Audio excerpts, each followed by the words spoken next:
Hello everyone, welcome back to my channel. तो आज मैं इस ड्रामा का एपिसोड 8 एक्सप्लेन करूंगी। आई होप आपको पहले की वीडियो अच्छी लगी हो। अगर ये भी लगते है तो लाइक कमेंट और सब्सक्राइब कीजिए, जिससे आपको आगे की अपडेट मिलती रहे। और जो कोई इस चैनल में नया है वो पहले पीछे की वीडियो देख लीजिए, जिससे कहानी में जो कुछ हो रहा है वो आपको समझ में आ जाए। तो चलिए जल्दी से इस कहानी को स्टार्ट करा जाए।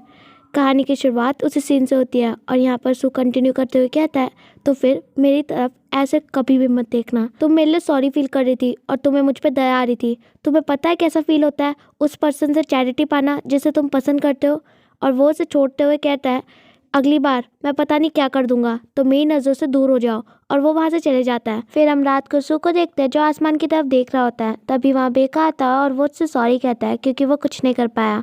और वो ये भी बताता है कि उनको बुरा लग रहा है, तो वो उस पर गुस्सा न करे। तब वो कहता है, तुमने आंखें क्यों बंद कर दी जबकि तुम मुझे अच्छे से देख सकते थे। तब वो कहता है, मुझे लगा तुम्हें बुरा लगेगा, क्या मैंने तुम्हें गुस्सा दिला दिया। तब सू कहता है, ये सच बात है कि एक इंसान की फीलिंग सबसे ज़्यादा कॉम्प्लिकेटेड होती है। मैं अपसेट हूँ कि उसने मुझे देखा और अपसेट हूँ कि तुमने मुझे नहीं देखा। मैं खुद की फीलिंग समझ नहीं पा रहा हूँ। अगली बार चाहे जो भी हो जाए मेरे सामने देखना। अगर तुम ऐसा करोगे तो मुझे अच्छा लगेगा। तब बेका कहता है ठीक है, और हेजू के बारे में बताता है कि यो ने उसे मैनिपुलेट किया था। तब वो कहता है, तुम उस बात को क्यों उठा रहे हो, मुझे वो सब नहीं सुनना। फिर हम देखते हैं यहाँ राजा साहब का मेकअप चल रहा होता है और वो हेजू से कहता है, मैंने सुना तुम अभी भी प्रिंस के साथ इन्वॉल्व हो रही हो। तब वो कहती है, जैसे वो पहले उनसे बहुत बार मिलती थी अब वो ऐसे नहीं मिल रही है। तब किंग कहता है, मुझे लगता है अभी भी तुम इंटेलिजेंट हो, तुम्हें पता है तुम्हारी प्लेस कहाँ पर है। फिर राजा जी के बाल कॉम्ब करने होता है तो हेसू वहाँ से निकलती है। फिर हम देखते हैं सारे प्रिंस क्वीन बैंगबो के साथ यहाँ पर चाय पी रहे होते हैं और यहाँ पर हेसू ने सबकी पसंद की चाय बनाई होती है और वो सू को भी उसकी फेवरेट चाय देने जा रही होती है। और तभी सू उसकी चाय को वापस ले जाने के लिए कहता है क्योंकि उनके यहाँ सूखा पड़ चुका है और अभी इस चाय का समय नहीं है। और यहाँ क्वीन बैंगबो उसकी बात से एग्री करती है। फिर हमें पता लगता है कि फेवरेट चाय बनाने का इन दोनों का ही प्लान होता है जिससे वो सू को मना पाए, पर उनका प्लान फेल हो जाता है क्योंकि सू तो मना होता नहीं है और हेसू को समझ में नहीं आ रहा होता है कि वो ऐसे एक्ट क्यों कर रहा है। और बेका कहता है, उसने 10 प्रिंस को तो तभी माफ़ कर दिया था। तभी हेसू देखते हैं कि कुछ लेडीज़ वहाँ से आ रही होती है, तो वो उससे कहती है, मैं आपका काम कर दूंगी और हाइनेस, और वहाँ से जा रही होती है। पर बेका उसे पकड़ लेता है और उसे कहता है, तुम अभी कहाँ जा रही हो, और उससे मीठी मीठी बातें कर रहा होता है। तब वो कहती है, तुम पागल हो क्या। और यहाँ पर वो उसके पास आके कहता है, ये तुम्हारी पनिशमेंट है क्योंकि तुम फोर्थ ब्रदर को नहीं मना पाई। और हम देखते हैं कोर्ट लेडी ए उन्हें देख रही होती है। फिर वो उसे वहाँ पर छोड़ के चले जाता है और हेसू कहती है, वो मुझे मारना चाहता था। और यहाँ पर वो उन लेडीज से कहती है, आज प्रिंस ने कुछ ज़्यादा ही मजाक कर दिया ना, आपको नहीं लगता। और यहाँ पर वो लेडीज उसे गिरा देती है और उसके ऊपर कपड़े भी फेंक देती है। तभी वहाँ कोर्ट लेडी आती है और पूछती है यहाँ पर चल क्या रहा है। फिर हम देखते हैं हेसू को उसी पनिशमेंट में, और यहाँ पर हेसू को गुस्सा आ रहा होता है क्योंकि उसने वो सब बुक पढ़ ली है। तब वो कहती है, तो फिर मैं तुम्हें और बुक्स दे दूंगी।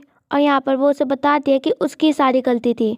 एक कोर्ट लेडी प्रिंस के क्लोज नहीं आ सकती, यही सारी फसाद की जड़ है।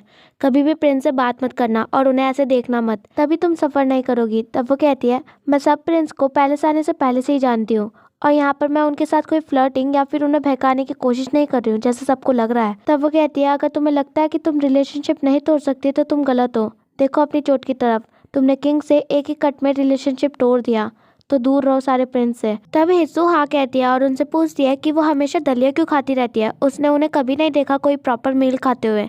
तब वो बताती है कि अगर वो ज़्यादा स्पाइसी या फ्लेवर वाली चीज़ खाएंगी तो उन्हें प्रॉब्लम होगी। फिर हम देखते हैं हमारी यून को छुप छुप के कोई देख रहा होता है और वो और कोई नहीं हमारी सुनदियोक होती है। और फिर वो उसके सामने आके उसे डरा देती है। फिर वो पूछता है कि वो यहाँ पर क्या कर रही है। तब वो कहती है, मैं। तब वो कहता है, मैं करना बंद करो, अगर तुम्हारे पास कोई फन वाली चीज़ है तो मुझे बताओ। और यहाँ पर वो सिर हिलाते हुए हाँ कहती है। फिर हम देखते हैं यहाँ पर इन्होंने ट्रैप बिछाया होता है एक बर्ड को पकड़ने के लिए, और सुनद्योक लगातार यून को देख रही होती है और यहाँ यून से कंट्रोल नहीं होता तो वो जा रहा होता है। तभी सुनद्योक उसे रोकती है और हम देखते हैं वहाँ पर एक बर्ड आ जाती है और यून वो रोप खींचने वाला होता है, पर सुनद्योक उसका हाथ पकड़ लेती है और सही टाइमिंग आने पर उस रोप को खींच के उस बर्ड को पकड़ लेती है। फिर यून एक्साइटमेंट के बारे वहाँ पर जाता है और उसे कहता है, तुमने देखा मैंने पकड़ लिया। और वो उससे पूछता है, क्या हम इसे फिर पका के खाएंगे, और वो हाँ कहती है। फिर सुनद्योक उस बर्ड को निकालती है और यहाँ यून उसे पकड़ने के लिए एक्साइटेड होता है कि तभी सुनद्योक उसकी मुंडी को तोड़ देती है। और यहाँ पर यून को आता है गुस्सा और वो कहता है, तुम एक मर्डरर हो, तुम एक खूनी हो, और वहाँ से भाग जाता है। और हम देखते हैं जनरल पार्क भी यहाँ से देख रहे होते हैं सब कुछ, और यहाँ सुनद्योक इस बात को लेकर कंफ्यूज होती है, क्या वो उसे पक्का खाने वाला था। फिर हम देखते हैं ये दोनों बाप बेटी उस बर्ड को पका रहे होते हैं खाने के लिए। तब जनरल पार्क कहता है, वो जल गई, वो पूरी जल गई, पर सुनद्योक अपने ख्यालों में कोई होती है। तब वो कहता है उस आदमी का यूज़ ही क्या है, वो कैसा आदमी है जो एक बर्ड भी नहीं पकड़ सकता। तब वो कहती है मैं पकड़ लूँगी। तब वो कहता है वो फिर अपने बच्चे और अपनी वाइफ को कैसे प्रोटेक्ट करेगा। तब वो कहती है मैं प्रोटेक्ट कर लूँगी।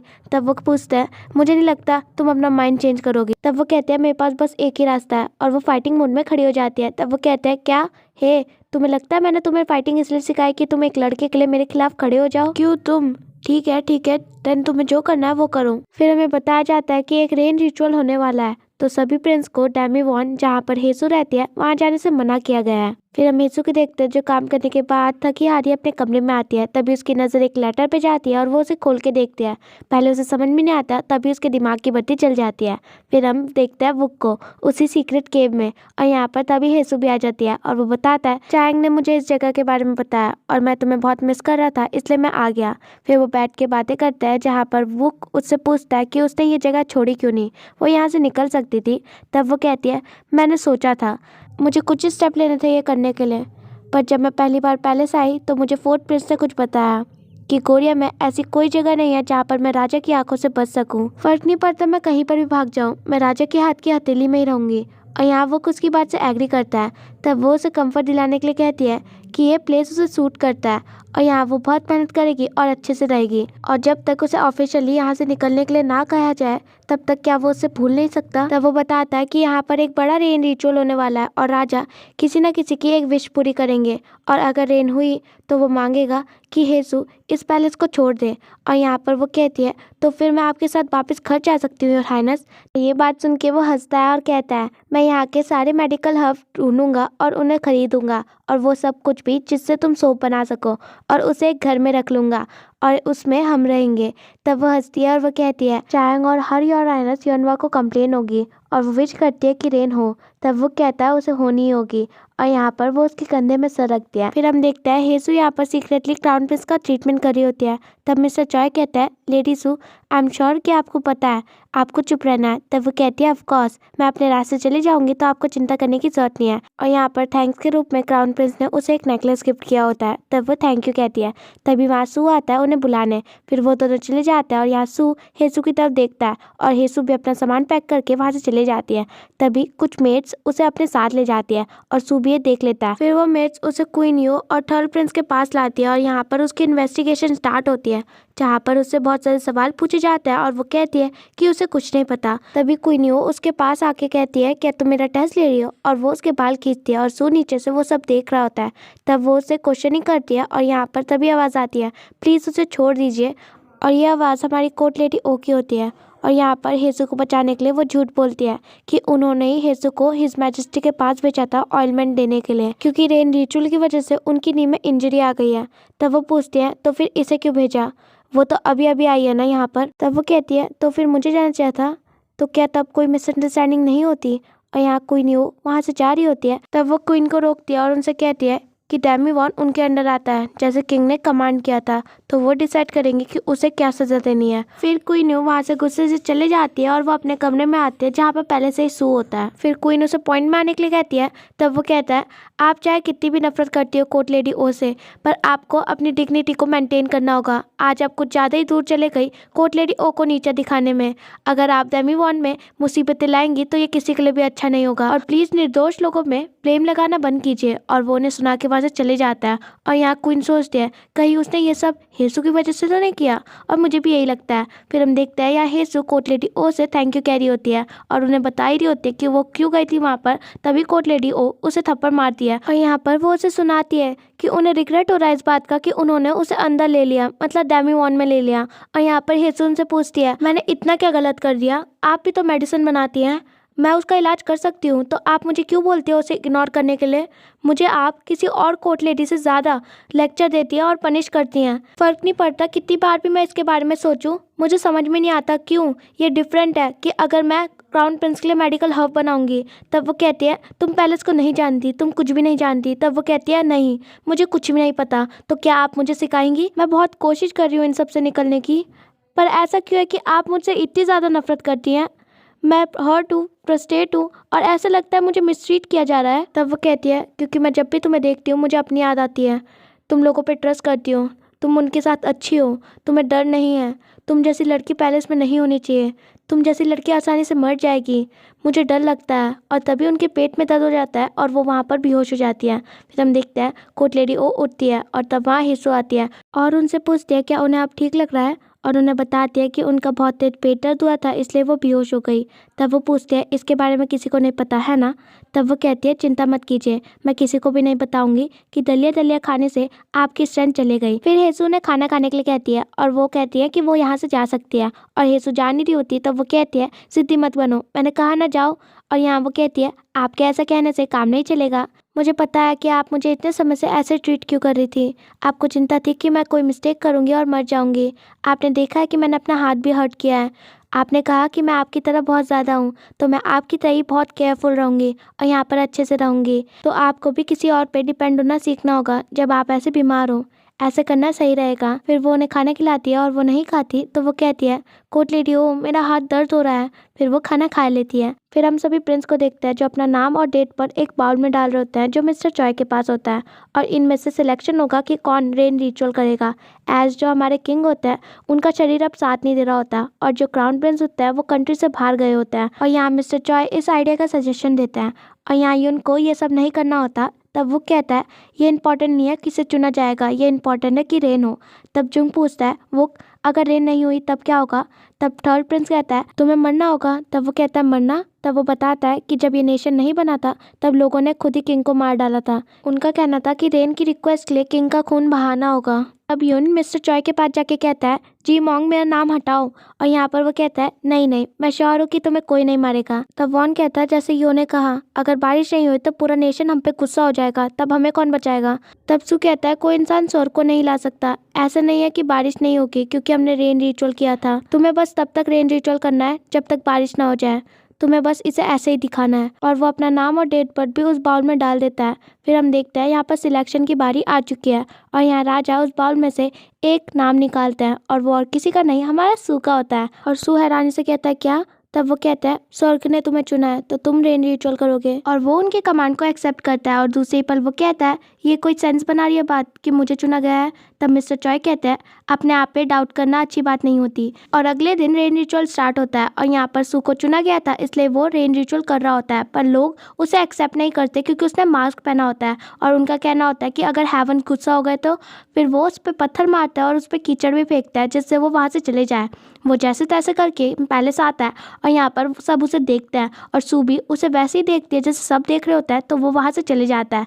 फिर हम क्वीन और थर्ड प्रिंस को देखते हैं जो प्लानिंग कर रहे होते हैं कि उन्हें क्राउन प्रिंस को रेन रिचुअल खत्म होने तक वहीं पर रखना होगा जिससे थर्ड प्रिंस ये अपॉर्चुनिटी ग्रैब कर ले। फिर हम हेसू को देखते हैं जो सू को ढूंढ रही होती है और बहुत ढूंढने के बाद उसे सू मिल जाता है जो एक बोट में सो रखा होता है। फिर वो उसके पास जाती है और यहाँ पर उसका डिसबैलेंस होता है, वो गिरने वाली होती है, तभी सू से बचा लेता है और वो उसके ऊपर गिर जाती है। फिर वो साइड होके कहती है तुम यहाँ पर रह के करने क्या वाले हो। और वो उसे समझाती है जो उसके साथ आज हुआ उसे वो अपने अंदर ज़्यादा ना रखे। और यहाँ वो उससे कहता है कि मैंने तुम्हें बताया था कि तुम जैसे लोगों से मुझे हमदर्दी नहीं चाहिए। और यहाँ वो चुप हो जाती है। फिर वो उससे पूछता है तुम्हें इस बात का रीज़न पता है, तुम पैदा क्यों हुई हो। और यहाँ पर वो कहती है मैं इसके बारे में सोचती हूँ पर मुझे कोई आंसर नहीं मिला।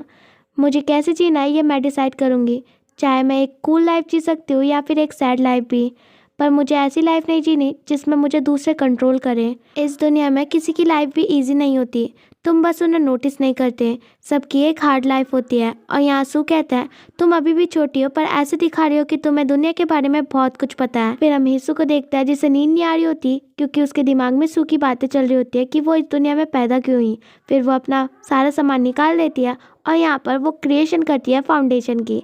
फिर हम देखते हैं मिस्टर चॉय को जो टेंशन ले रहे होते हैं क्योंकि क्राउन प्रिंस अभी तक आए नहीं होते और सू उन्हें इंतजार करने के लिए कहता है पर वो इंतजार नहीं करते और वो कहते हैं मैं पैलेस से बाहर जा रहा हूँ क्राउन प्रिंस को ढूंढने, जो तुमसे हो सके वो करना। और यहाँ सू कहता है मैं नहीं जाने वाला। और वो उससे कहता है मुझे नहीं पता था तुम इतनी छोटी सी चीज़ के लिए डिप्रेशन में चले जाओगे। और सू कहता है छोटी सी चीज़। तब वो उसे समझाते हैं कि उसे लोगों के सामने खड़ा होना पड़ेगा, उसे अपने अंदर कॉन्फिडेंस लाना पड़ेगा, उसे अपने डर को भगाना पड़ेगा। और यहाँ पर सू समझ जाता है कि उन्होंने जानबूझ के उसे चूज़ किया था जिससे वो उसे एक ऐसी सिचुएशन में डाले जिसमें वो ह्यूमिलेट हो और वो उसके डर से ओवरकम कर जाए। और वो कहता है आपने मुझे एक स्लेव की तरह यूज़ किया जो वहाँ पर बैठा रहे जब तक रेन ना हो जाए। तब वो कहता है अगर उस स्लेव की वजह से बारिश होती तो वो स्लेव राजा जैसा हो जाएगा। और वो उसके पास आके कहते हैं हालांकि मैं बस पत्ते फेंक सकता हूँ, मैं तुम्हें फोर्स नहीं कर सकता ये करने के लिए, तुम्हारी चाह ही तुम्हें इतना दूर लाई है। और वो वहाँ से चले जाते हैं। फिर यहाँ सू सोचता है और वो रेडी हो जाता है रिचुअल में जाने के लिए। तभी वहाँ हेसू आती है और उससे कहती है मैं तुम्हारे लिए ये मास्क उतारूंगी। फिर हम हेसू और सू को देखते हैं जहाँ पर हेसू उसका मास्क उतारती है और उसके स्कार को टच करके देख रही होती है और कहती है इस स्कार की वजह से तुमने इतना सब कुछ झेला, ये थोड़ा सा अनफेयर है। तब वो उसका हाथ पकड़ते हुए पूछता है क्या तुम्हें मेरे अगली फेस से कोई प्रॉब्लम नहीं हो रही। तब वो कहती है चाहे तुम्हारे फेस में स्कार हो या ना हो, लोग तुम्हें कुछ भी कहते हो, ये बात कि तुम एक अच्छे इंसान हो मेरे लिए यही इंपॉर्टेंट है। फिर वो उसका हाथ छोड़ देता है और पूछता है क्या मैं तुम पे ट्रस्ट कर सकता हूँ। और यहाँ हेसू से बताती है कि वो पहले सब पे बहुत ट्रस्ट करती थी पर सब ने उसका भरोसा तोड़ दिया, पर मैंने प्लान किया कि मैं चेंज नहीं होंगी। और उससे कहती है अगर आप मुझ पे पहले ट्रस्ट करेंगे योर हाइनेस तो मैं भी पहले चेंज नहीं होंगी। मैं आपको ये प्रॉमिस कर सकती हूँ अगर ये तुम हो तो मैं अपने आप को तुम्हें सौंप सकता हूँ, तुम्हें जो करना है वो करो, अब से मैं तुम्हारा हूँ। फिर हम देखते हैं यहाँ पर सब रिचुअल के लिए क्राउन प्रिंस का वेट कर रहे होते हैं पर बहुत लेट हो चुका होता है। तो उन सब में से एक मिनिस्टर कहता है कि उन सबको रिचुअल डिले नहीं करना चाहिए और सजेशन देता है कि थर्ड प्रिंस को क्राउन प्रिंस की जगह भेजा जाए। फिर हम देखते हैं यहाँ पर थर्ड प्रिंस रेडी होता है जाने के लिए। फिर हम हेसू को देखते हैं जो सू का मेकअप कर रही होती है और तभी सू अपनी आंखें खोलता है और यहाँ पर एक ऑकवर्ड मोमेंट हो जाता है तो वो अपनी आंखें बंद कर देता है। फिर उसका मेकअप भी हो जाता है और हेसू से मिरर दिखाती है और तभी उसे बाहर से आवाज़ आती है तो वो उस तरफ जाती है पर सू उसे अपनी तरफ खींचता है और हमें सू का चेहरा दिखा जाता है और यहाँ उसका स्कार मेकअप की वजह से हट चुका होता है। और यहाँ वो कहता है तुम्हें याद है मैं तुमसे कहा था कि तुम मेरी हो, तब से आज तक और अभी इस समय जब तुमने मेरा फेस टच किया मैंने डिसाइड कर लिया कि तुम्हें मैं अपने करीबी लोगों में से एक बनाऊंगा, तो अपने आप को प्रिपेयर कर लो, मैं तुम्हें कहीं भी जाने नहीं दूंगा। और यहाँ पर वो उसे किस करने वाला होता है तभी वो देखता है हेसू स्टैचू बन चुकी होती है तो वो हंस के वहाँ से चले जाता है। और यहाँ पर हेसू घबरा जाती है। फिर वो अपने ब्रेसलेट को टाइट से पकड़ती है। फिर हम देखते हैं यहाँ थर्ड प्रिंस रेडी होता है जाने के लिए तभी कोई उसका हाथ पकड़ता है और वो और कोई नहीं हमारा सू होता है। और वो कहता है मैं अपनी सीट लेने आया हूँ, मुझे और क्राउन प्रिंस को ही अधिकार है इसमें बैठने का। और यहाँ थर्ड प्रिंस को गुस्सा आता है तो वो उसे मारता है और उसका मास्क नीचे गिर जाता है। फिर वो उसका चेहरा देखता है और वो शॉक्ड हो जाता है। और यहाँ मिस्टर चॉय कहता है फोर्थ प्रिंस को हेवेंस ने चुना है। और फिर वो अपनी पालकी में बैठ के चले जाता है लोगों के पास रिचुअल करने। और यहाँ फोर्थ प्रिंस को फिर से देख के लोग उस पर पत्थर बरसाने ही वाले होते हैं कि तभी वो नोटिस करते हैं कि उसके फेस में मास्क नहीं होता और उसका स्कार भी नहीं होता, तो सब लोग उसे एक्सेप्ट कर लेते हैं। फिर हम पैलेस में देखते हैं जहाँ पर वो खेसू को ढूंढ रहा होता है और उसे वो दिख भी जाती है जो अभी अभी आई होती है। तभी वहाँ सू भी आ जाता है और यहाँ पर सब उसे देख के शॉक्ड होता है, स्पेशली उसकी मदर। फिर सू अपना रिचुअल प्रॉपरली पूरा करता है और हेसू को स्माइल पास करता है और उसे देख के वो भी हंसती है। और तभी अचानक हेसू की आंखों के सामने फ्यूचर में होने वाली चीज़ें दिखाई जाती है जिसमें हम सू को देखते हैं पर वो कुछ अलग लग रहा होता है। और तभी बारिश भी स्टार्ट हो जाती है और यहाँ पर सब बारिश को देख के बहुत खुश होते हैं पर यहाँ क्वीन खुश नहीं होती क्योंकि उनका प्लान तो चौपट हो चुका होता है। और तब हेसू सू को देख के बोलती है वेंगजोंग। और इसी के साथ हमारा यह एपिसोड खत्म होता है। Thank you so much for watching.